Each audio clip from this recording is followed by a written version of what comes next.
Hi, in our previous video we looked at formatting numbers. In this video we'll be looking at formatting text.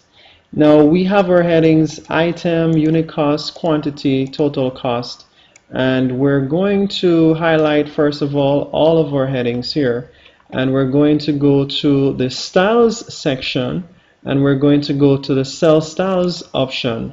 Now in this section we have a number of different ways that we can actually format our headings. So we have different heading styles there, and if we had a title we could go ahead and work with the title option. I'll show you how we do that.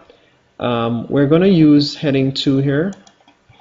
Okay, and then I'm going to just insert another row at the top here. I'm going to right click and I'm going to go to the option insert, and we're going to also show you how to merge and center. So what I'm going to do here, just highlight all of these cells from A1 to D1. I'm going to click on the merge and center option here, and now we have all of those cells merged into one cell, and we can go ahead and just type a simple heading, shopping list.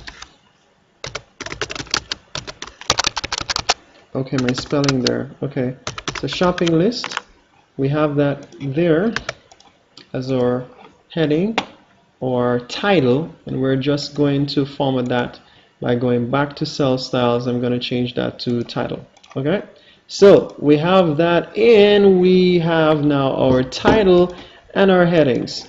And of course you can always choose all your headings and subheadings for these averages and so on. Lowest, highest number of items, we can make that like heading 4 or something. So we have all our, yes, we have all of our text formatted in a document.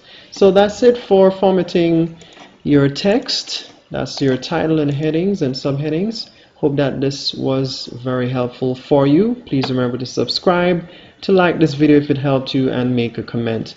Thank you for watching.